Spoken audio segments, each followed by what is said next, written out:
Hey, John here again, and in this video, I want to answer the question or help you think about, should you be selling higher ticket programs and services or start with lower ticket stuff, where those things intertwine and all those kind of things during this very video here. And if you're new here, I've been selling my own stuff online for more than 12 years and counting. I've been helping others for more than a decade. I've sold everything from very expensive consulting all the way to info products under $100. So I feel like I can share some good insights on the age-old debate here. Should you be selling high ticket or low ticket? Now, the answer ultimately is it kind of depends, right? It depends on your goals. Are you starting out? Are you looking to add more leverage to your business? If you're looking to add more leverage to your business by selling more scalable offers, then yeah, creating lower tier or mid-tier programs makes a lot of sense. For most of you, though, I recommend you start selling higher ticket stuff, higher priced stuff, because you need less leads and less of an audience, especially early on, to hit some reasonable multiple $1,000 per month income goals early on. So let me just quickly define a few things. How high ticket in the coaching consulting world will mean different things to different people, of course. I would define it as a $3,000 plus offer. That's roughly what I'm talking about. It's usually a one-to-one coaching, maybe a group, or a service or something like that. That's generally where I recommend people start. And again, the reason, as I mentioned a moment ago, is you just don't need as much volume, right? You don't need as many leads. You don't need as many clients to make $5,000, $10,000 plus $1,000 or more a month, even early on in your journey, right? So I would recommend, if you're starting out, I don't care if you're in life coaching, business, health, whatever, all of those apply here. If you're starting out, I would recommend you pick something reasonably higher priced for your field. Could be a couple thousand, $3,000 is usually more than fine if you're helping people with their health, their business, or their relationships, their life coaching type stuff. $3,000 for a one-to-one program is usually a pretty good starting point. Could be higher, could be a touch lower. And I'll talk about a key concept here about pricing in a moment, but I'm just trying to define high ticket. High ticket is something like that. One-to-one could be in most cases, it'll be a one-to-one when you're starting out, or a service or something that you can sell for thousands of dollars. That's how we would define it. And that's where, in most cases, you should start, again, because you don't have a big audience yet. You don't have a big email list. You don't have a bunch of JV partners. You don't have any of that stuff. But you do have people you could reach out to or connect with through your social networks, personal networks. And of course, you want to be growing an audience too. I would recommend you sort of spin both of those plates. Start selling high ticket. Start getting some money in the door, but at the same time, do be building a bit of an audience, whether it's on YouTube like I'm doing, whether it's on Facebook or Instagram or TikTok or wherever you want to grow an audience. There is huge value in doing that, and you want to do that.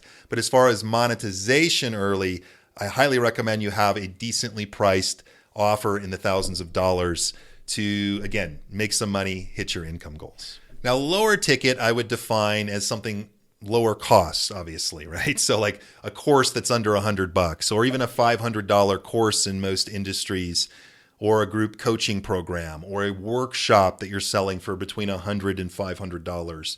That's what I'm loosely saying is low ticket in my view.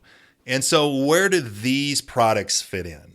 Well, they don't necessarily fit in the beginning as much, because you just don't have as much reach, and you're just not going to make enough money from the time you put into these things early on. Now, if you start high ticket and you're selling your multiple $1,000 thing, and at the same time you're building a bit of an audience, a good thing to do, start doing that as well. Eventually, you're going to start building an audience over the course of, let's say, a couple years, to the point where you can now sell lower ticket things for at higher volume and make good money from them. That's the place that I'm at now. I can sell $1,000 courses in enough volume to make the income really matter. But you can't do that if you're starting out and or you don't have a big audience. Okay? And so that's where low ticket fits into the equation when you're looking for more leverage, right? You want more leverage. A lot of the higher ticket stuff, can be leveraged, but a lot of it is, can be one-to-one or a service. You can do higher ticket in like a mastermind or a group coaching program once you have an audience in place that you can fill those things up with. That's a good strategy. So high ticket can apply for leverage as well, but lower ticket stuff tends to be for you if you're looking to, you've got an audience, you've got some momentum, you can get in front of a good number of people, and you want to add leverage to your business. Now, another case for low ticket is maybe you're running advertisements on Meta, on Google, whatever.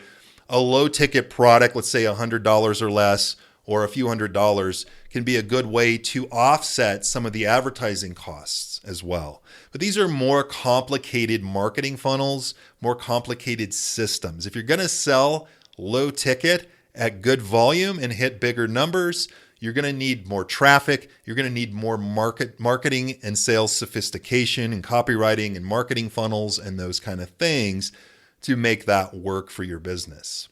Okay? So I wouldn't be selling and starting out with low ticket for those reasons. Again, you need a lot of volume. Now, as your audience grows, you can start adding some of those things in to make more money in a more leveraged way. But for most of you, highly recommend that you start with a higher ticket program or service, even if it's one-on-one for a bit, and start making some money there while you're building out your audience, your distribution network, to add those other programs down the road, which might be a few years if you're starting out. So as far as pricing goes for your programs, let me give you a mental paradigm to think about your pricing with. So I'm a big fan, if you're starting out, of just getting clients first and then raising the price, right? We want to generate demand for what we have first, and then you can raise the price to come up against it. And the reason for that, everybody tells you just sell what you're worth and raise your prices to what you're worth. And this can often be, it's obviously a very trite, ridiculous statement in many cases, especially if you're new or you're selling a new thing. I would much rather you get clients, even if you have to take the first couple of them for free to get a case study. You could just say, hey, I've got this new program. I'm looking for a few people to take through it. This is the first time I'm walking people through this curriculum, so I'd love to help you for free in exchange for a testimonial. That is fine to get started. If you can't sell it for free, your messaging and your offer is off, right? Or you can sell it at a lower price, or what's called a founding members price. I'll often do that with a new program. I'll say, hey, I'm looking for founding members. Maybe it's 50% off of what I will sell it at in the future.